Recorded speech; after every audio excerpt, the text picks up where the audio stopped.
Kagulat World. Ginulat na naman ng Tennis World. Dalawang Pinay sa magkabilang panig ng draw pwedeng magbanggaan sa semifinals ng Hong Kong Tennis Open. Si Alexandra Alex Ala ay umabante matapos matalo ang mas mataas na rank na si Katie Boulter ng Great Britain matapos itong mag-retire sa second set. Nasa round of 16 na ngayon si Ala at susunod niyang makakaharap ang number 3 seed na si Victoria Mboko, ang Canadian rising star na kilala sa bilis at lakas ng tira. Kung mananalo si Alex, malaki ang posibilidad na matupad ang inaasam ng mga Pinoy fans. Isang makasaysayang semifinals laban kay Phil-Am Leylah Fernandez. Sa kabilang side ng draw, kumikilos naman ng matatag si Leylah Fernandez bilang isa sa mga seeded players ng torneo. Sa unang laban pa lang, ipinakita na niya ang dating form na nagdala sa kanya sa US Open Finals.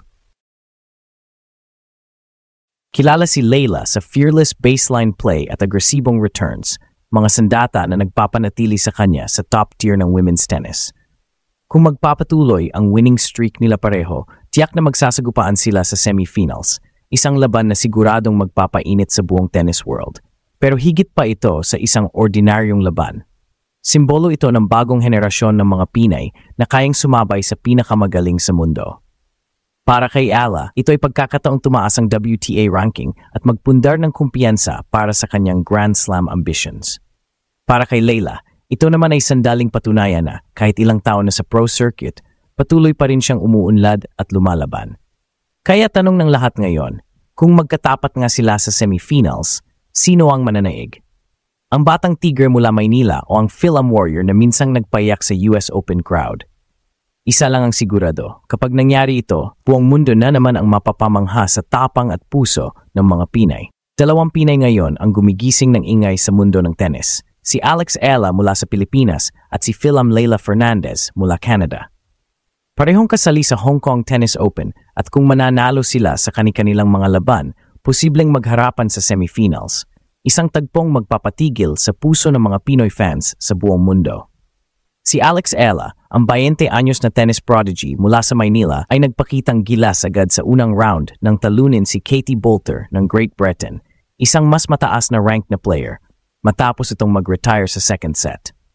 Sa laban na yon, ipinakita ni Ala ang maturity at composure na bihira sa edad niya. Controlled aggression, matatag na serve, at consistent baseline rallies na nagbigay sa kanya ng upper hand. Ngayon, nakapasok na siya sa round of 16 at susunod na makaharap ang number 3 seed na si Victoria Mboko. Isang batang Canadian na mabilis at may malalakas na ground strokes. Alam ng lahat na magiging matindi ang laban, pero marami ang naniniwalang handa si Alex, hindi lang sa physical game kundi pati sa mental toughness. Ayon sa mga insiders, matindi ang naging training block ni Ala bago ang torneo, kasama ang pag-focus sa endurance at shot placement para mas makontrol ang tempo ng rallies. Sa kabilang dako, steady naman ang kampanya ni Leylah Fernandez na isa sa mga seeded players ng tournament. Matapos niyang talunin si Wang Xiu sa opening round, ipinakita ni Leylah na hindi pa rin kumukupas ang kanyang explosiveness at confidence sa court. Kilala siya bilang isang fearless fighter, isang atleta na walang inurungan, lalo na kapag malalaking laban ang nakataya. Kung parehong magtagumpay sina Ala at Fernandez sa kanilang susunod na mga laban, tiyak na maganap ang All-Pinay Semifinals Showdown. Isang eksenang magpapatunay na ang dugong Pilipino ay kayang umabot hanggang tuktok ng world tennis. Isa itong laban ng puso, laban ng lahi, at laban ng bagong henerasyon ng mga Pinay na hindi natatakot mangarap. Habang papalapit ang posibilidad ng semifinals, ramdam na ramdam sa tennis community ang excitement at tension. Hindi lang ito basta potential matchup. Ito ay kuwento ng dalawang Pinay na magkaibang landas pero isang diwa. Ang diwa ng tapang, tiyaga at pagmamahal sa laro. Si Alex Ala, mula sa Pilipinas, ay patuloy na umaakyat sa rango ng WTA. Galing sa Rafael Nadal Academy sa Spain, pinanday siya ng disiplina at world-class training environment. Ang kanyang laro ay unti-unting nagiging mas mature. Mas malinis ang footwork, mas matatag ang serve, at mas agresibo ang returns. Ayon sa mga analyst, kapansin-pansin na ngayon kay Ala ang balance ng control at composure. Hindi na siya basta umaasa sa instinct, kundi marunong na ring magbasa ng kalaban at mag-adjust sa gitna ng laban. Bago ang Hong Kong Open, nagkaroon ng ilang buwan na paghahanda si Ella matapos ang kampanya sa Asian Games at ilang ITF events.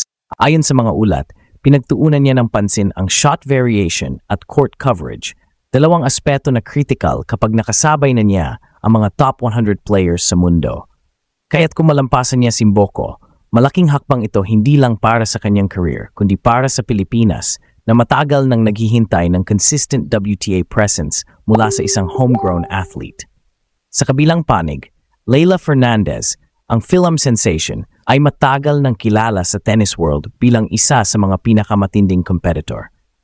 Noong 2021, umalingaw-ngaw ang kanyang pangalan na makarating siya sa US Open Finals, kung saan hinarap niya si Emma Raducanu sa isang all-team championship.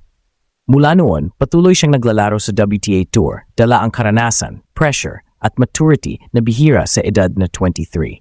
Ang kanyang larong puno ng energy, combined with her fiery personality, ang dahilan kung bakit siya paborito ng crowd. Ngunit higit sa lahat, dala ni Leylah ang Filipino roots na hindi niya kailanman itinag. Madalas niyang banggitin sa mga panayam ang kanyang ina na si Irene Exevia na tubong Laguna. At sa tuwing binabanggit niya ito, nagliliwanag ang mukha niya na parang proud na proud sa kanyang heritage. Kaya kung magtatapat nga sina Ella at Fernandez, hindi lang ito magiging tennis battle, kundi isang cultural moment. Isang batang Pinay na sumisiklab pa lang sa Pro Tour laban sa isang Phil-Am na minsan nang pinahanga ang mundo. Dalawang kwento ng sakripisyo, dalawang mukha ng tagumpay at dalawang simbolo ng pag-asa para sa mga kabataang Pinoy na nangangarap makapasok sa global stage. Kung parehong makalusot sina Alex Ella at Leylah Fernandez sa kanilang mga susunod na laban, magiging isa ito sa pinakamakabuluhang sandali sa kasaysayan ng tennis para sa mga Pilipino. Dalawang babae, magkaibang pinagmulan ngunit isang lahi, maghaharap sa entablado ng international tennis. Hindi lang ito laban ng forehand at backhand, kundi laban ng puso at pagkakakilanlan. Para kay Ella, ito ang pagkakataong tuluyang makilala sa WTA Tour bilang isa sa mga susunod na stars mula sa Asia. Para kay Leylah, ito naman ay pagkakataong ipakita na nananatili siyang relevant at malakas sa gitna ng mas matitinding kompetisyon. Kung magtutunggali nga sila sa semifinals, tiyak na magiging emosyonal ito para sa bawat Pilipino sa loob at labas ng bansa. Isang batang Pinay na bagong umaangat, laban sa isang Phil-Am na minsan nang pinahanga ang mundo. Isang laban ng lahi, laban ng puso at laban ng inspirasyon. Ano man ang resulta, panalo na ang Pilipinas. Dahil dalawang Pinay ang muling gumigising ng pag-asa at pagmamalaki ng sambayanan. Dalawang Pinay, isang bandila, isang mundo na muling nagulat